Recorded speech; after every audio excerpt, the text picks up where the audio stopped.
magbuhay sa Anti-Wastage Act. Malaki ang may tutulong para maibaba ang rice imports ayon sa DA PhilRice. Ang detalye ng balita mula kay Daniela Paulite. Kapartner Daniela. Batay sa datos ng Department of Agriculture, Philippine Rice Research Institute o DA PhilRice noong 2015, nasa 2 kutsara ng kanin ang nasasayang kada araw ng bawat Pilipino sa buong bansa. Katumbas ito ng 7.2 billion pesos na kayang pakainin ang nasa 2.5 million na mga Pilipino sa loob ng isang taon. At sa paglipas ng taon at pagdami ng populasyon, posible ayon sa DA PhilRice na mas tumaas pa ang bilang at halaga ng kanin na naaaksaya. Dahil dito, muling hinikayat ng DA PhilRice ang mga mambabatas na muling isulong ang panukalang Anti-Rice Wastage Act na una nang inihain noon ni dating senador at ngayoy Pangulong Bongbong Marcos. Sa panayam ng SM9 News kay DA PhilRice Development Communication Division Head Dr. Hazel Antonio, malakian niya ang maitutulong ng naturang panukala upang maiwasan ang pagsasayang sa kanin. Maliban dito, makatutulong din ito na mabawasan ang inaangkat na bigas ng bansa. Kung makukuha po siguro natin yung pinaka-recent na data, baka mas malaki na yung maging percentage na. Pero tama po kayo, yung wastage na yon, malaki yung maitutulong na para mabawasan talaga yung inaangkat natin. Kasi kung hindi siya mapoproject as consumption or demand dahil nasayang naman po pala siya, so mababawasan talaga yung ini-import natin. Sa ilalim ng naturang panukala, hinihimok ang lahat ng uri ng kainan na mag-alok ng half rice na kalahati rin ang presyo. At ang sinumang hindi susunod dito ay papatawa ng multa sa halagang 20,000 pesos hanggang 100,000 pesos. Sa kabilang banda, sinabi ni Dr. Antonio, hindi sila sang-ayon sa pagbabawal sa eat all you can. Ang panawagan lang nito sa publiko ay maging responsable sa pagkain. Ang stand naman po talaga natin dito, gusto din talaga natin na syempre na maraming sagana ang hapag ng bawat Pilipino na kaya nilang kainin yung gusto nila.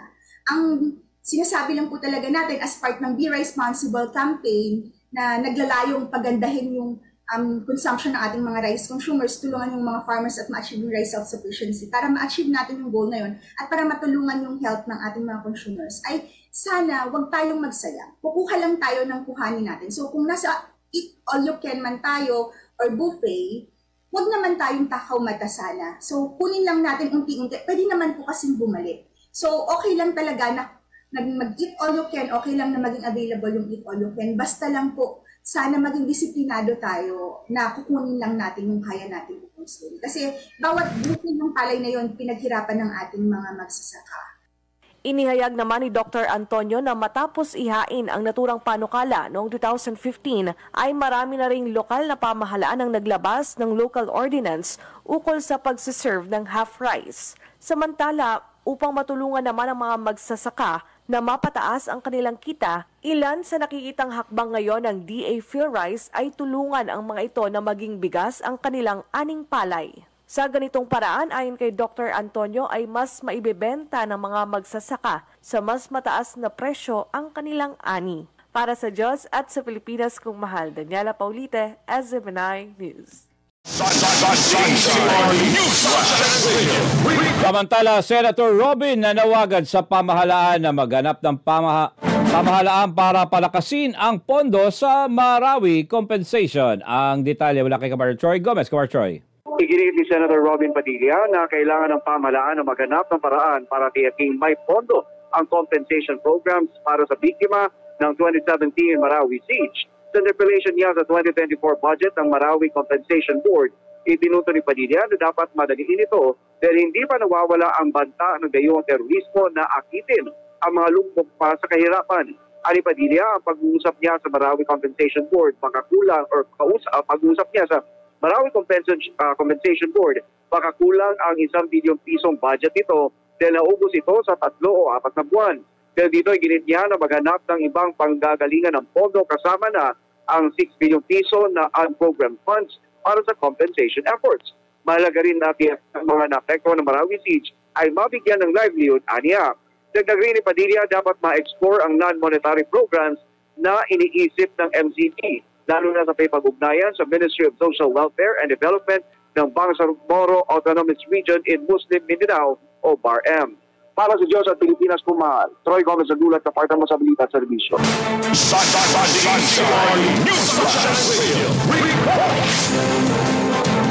At dagdag pambalita, pagproseso sa mga nakuhang ebidensya sa sakyan na pinaglipatan kay Catherine Camilon.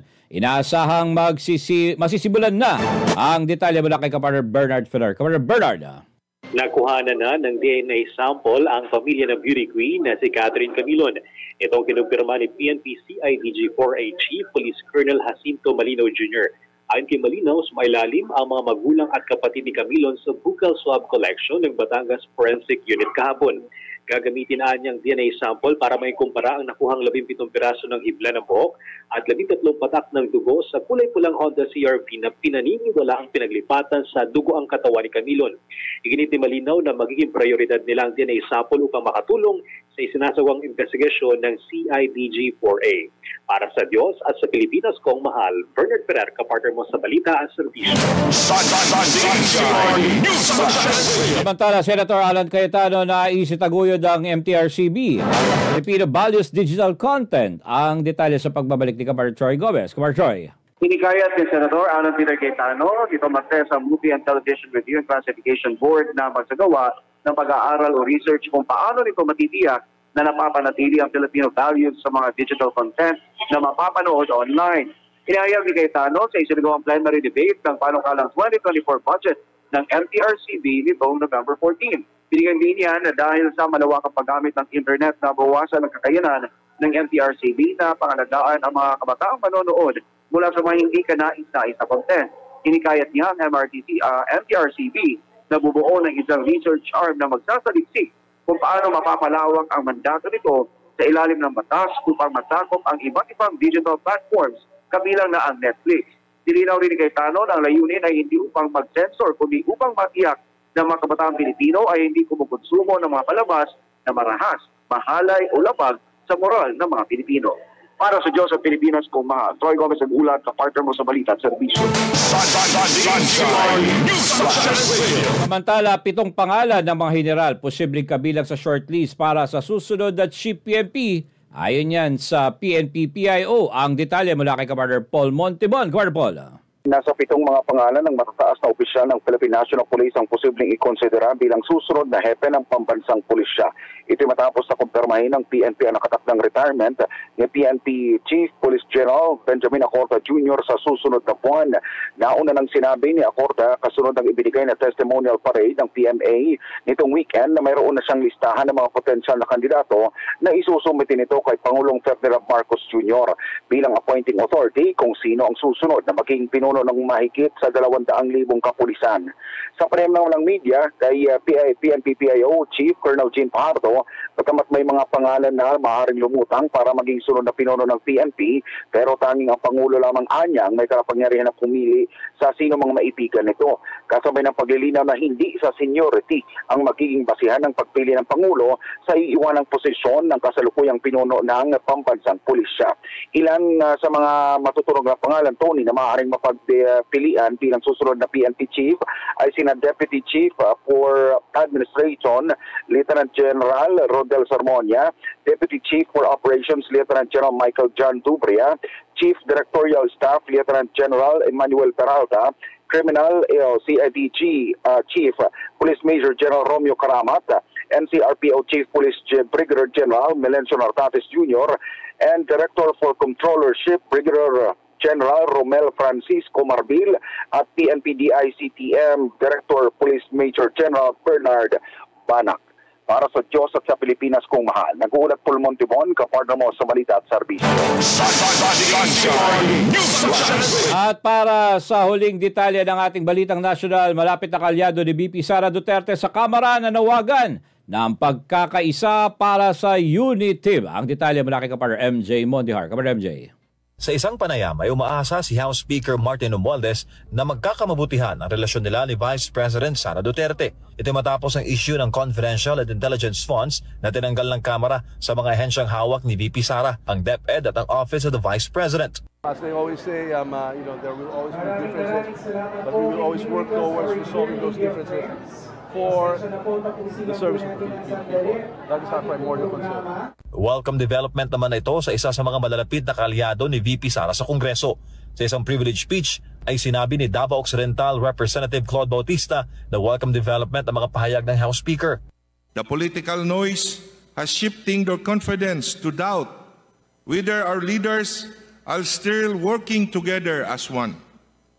The hearts of millions of Filipinos have been bleeding as they sense the air of animosity taking over our unity. Until yesterday, when the country's anxiety was pacified by the assurance that differences with the Vice President would be resolved for the sake of the nation.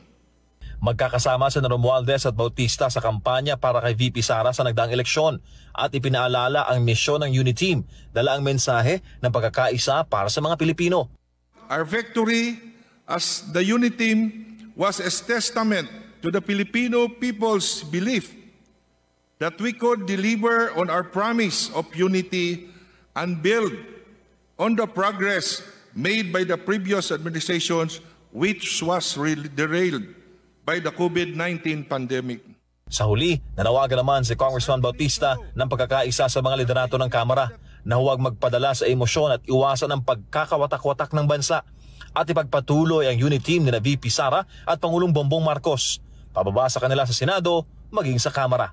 I am not here to join the army of provocators, to rile up emotions, to sow intrigues, to fracture the administration, to divide the nation.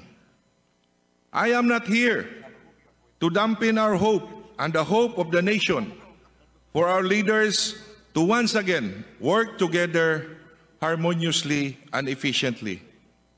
It is truly heartening to know that the leaders of the land are demonstrating exceptional mindfulness of the urgency to bring our people together, down to the path that leads to the fulfillment of our shared objectives for the country. Para sa Diyos sa Pilipinas kong mahal, MJ Mondeja, SMNI News.